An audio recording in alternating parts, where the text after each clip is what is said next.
bird statue, is it North America or the world? You're going to have to find out. You're going to have to find that out now. I think it's the world. Wow. It's the world. Look at that. Well, if it's not, someone on Twitter will let us know by the end of the true. show. You are correct or incorrect? Yes. Really? Let Is that us what they know. do on Twitter? You're kidding me. Hashtag GMFB. What is up, everybody? Welcome to Good Morning Football Weekend presented by Dodge. I'm Colleen Wolfe with Steve Smith Sr.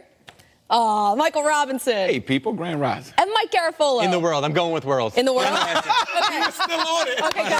Okay, good. That's right, everybody. Just 8 days away from Super Bowl 53. Bill Belichick, Tom Brady, and the Patriots against the new kids on the block. Sean McVay, Jared Goff, and the Rams. And speaking of the Rams, Patrick Claybon is at their facility in Thousand Oaks, California. And Patrick, how are they preparing for what lies ahead? I mean, the Super Bowl isn't new for everybody there.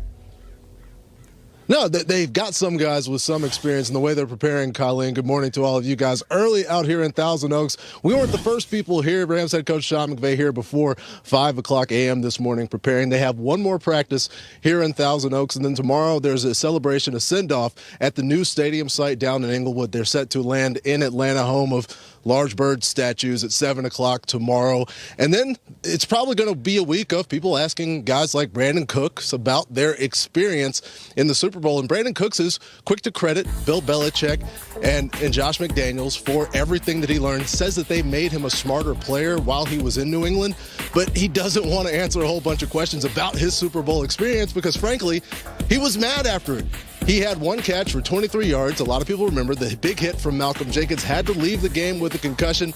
So he says that's what he remembers, the fact that he didn't get a chance to finish and play in the Super Bowl. But if he can play and he can get a win this time around, he'll join a list of 3 former Patriots, James Ahedebo, LeGarrette Blount, and Chris Long, as guys who went back to the Super Bowl after going to the Super Bowl in the previous year and winning it the next time around, which probably speaks to just how good this franchise, the Patriots franchise, has been over the last 10, 15 years. Yeah, they're playing in their 4th Super Bowl in the last 5 years. If it seems like they're always there, it's because they are always there. Patrick, thank you. 6 of the Rams' key players were picked up through trades or free agency within the last year. They signed C.J. Anderson and Ndamukong Suh and traded for former Patriot Brandon Cooks, as Patrick was just talking about, and defensive starters there, Dante Fowler, Marcus Peters, and Aqib Talib.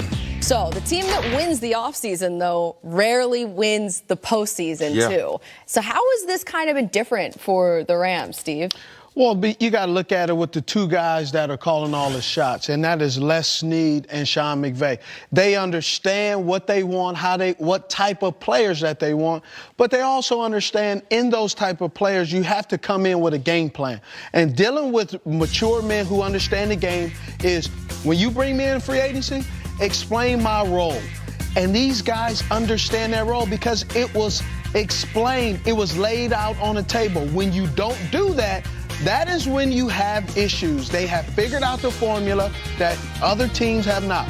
Be honest, be transparent, and do exactly what you say. They always say be men and be professional. Well, that is expected out of the GMs and coaches. When they do that, that's why you have success. This is the model, too, because Jared Goff is still on his rookie deal. Yep. So you can bring all of these guys in, and they already had so much homegrown talent, and then you sign all of these or trade for, bring in all of these guys that have big personalities, like elite players, and then to have them all mesh together is such a great job by the coaching staff. And you're absolutely right, Colleen. I mean, Sean McVay, we talk about it on this show all the time, his ability to communicate with every single player, have personal relationships with every single player, treat their veterans, like men, like they want to be treated, but also challenging those guys enough to get them on the field and play to their very best. I don't know if I've ever seen a front office bring guys in, and every single guy they brought in affects whether this team is going to win or lose. I mean, you look at what Ndamukong Suh has been doing throughout the playoffs. Look at C.J. Anderson. He got cut twice this year, and now he's leading this team and rushing throughout the playoffs. Without C.J. Anderson last week, the Rams lose that game. Todd Gurley wasn't ready for that game. He had a pass go off his hands. The pass was picked. He wasn't running like he was ready to be a part of the game. Look at what Aqib Talib does to this defense when he's on the field. They only allow, 79 or 80% passer rating when he's on the field. And look at what you've seen with Marcus Peters and Dante Fowler. So I just don't know if I've ever seen another time where the decisions that you've made to bring in the additions to this team has had this much of an impact. that. And particularly with Sue, down in Miami, with that contract came big expectations. Yeah. And not just on the field, to also be the leader in the locker room. That doesn't necessarily suit him. He's more of a quiet guy in that regard. So now he can go to the Rams and be a different kind of guy. I don't want to say a role player, because he's obviously more than that, but didn't have to be that presence in the locker room. I talked about Sean McVay here last week, about how he has got that group come together. He understands the individual pieces. He knows more about these players than you would ever imagine, and that helps him understand the whole. I don't want to spend too much time on that, because you got to watch every day, Mike Rapp. What I want to do is talk about how he also leans on his assistant coaches as well. And Zach Taylor is quarterback's coach, who's soon going to be the head coach of the Cincinnati Bengals, obviously has done a great job with McVay there. And look at that guy on the right there. That's Jed Fish. Jed Fish, he was my quarterback coach. Well, he wasn't my quarterback coach, but I was with him in Seattle. But he was a former quarterback's coach. He's a former coordinator. They also had Aaron Cromer there as well as a former coordinator. And McVay was talking about Fish, I think about a month and a half ago or so. He says he's a great coach, a guy that has a lot of experience. Talk about a guy that has a lot of success as a coordinator, as a play caller, as a leader, and understanding the intricacies of offensive football. So we give McVay all this credit, which he deserves, but he's got other guys that he's leaning on and he trusts and he allows to collaborate with him, and that's why they've been so great offensively. I'm glad you brought that up. And I got a question for you. Yep. Like, do you see teams starting to kind of follow what the Rams are doing? absolutely. Young head coach, offensive guy, hire another former head coach. Like, it's almost like a super coaching staff that teams are starting to build. Got to have the right guys, though. Not only guys who are good, but guys who are going to check their ego at the door, and nobody does more than this guy. Sean McVay does a great job of explaining everything that goes into everything he does, but not talking down to you. And the players appreciate that, too. It is a copycat league, right? You can copy the formula, but can you execute it the way you are doing it? Arizona looks like they're trying to model that.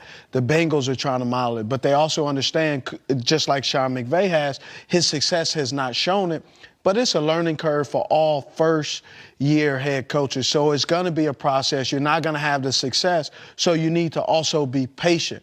But you also don't want to be like a team like the Cleveland Browns, you're constantly rotating coaches, rotating number one draft picks, and you never have a formula because it's always kind of going in and out and so fluid. Everybody's just trying to copy exactly what the Rams are doing. What a turnaround this has been for them, especially coming to L.A., you're in a new city, and then all of a sudden you just start winning. Now they're going to the Super Bowl. And So you is look at L.A. a football town now? You know what? It felt like that all week when I was there. All of a sudden, there were Rams fans everywhere. Bandwagon jumping. Everybody is a Rams fan. It's awesome, though, out there right now. Now, on the other side, Patriots fans, they never get sick of scenes just like this, even if the rest of us do. Coming up, Dave Damashek explains why we should all be excited to see the Patriots back on the big stage. And Antonio Brown and Le'Veon Bell, what uniforms are they going to be wearing next year? They gone. Yeah, they gone. Not those. They're not. Not Steelers, that's for sure. We're getting a head start on the offseason. Plus, the game show heard around the league. We're playing Who Said That next. Get I ready. didn't say it. I promise. do Who it. said bye, Felicia? Mike Robb didn't say it. I didn't say it. No, it's not true.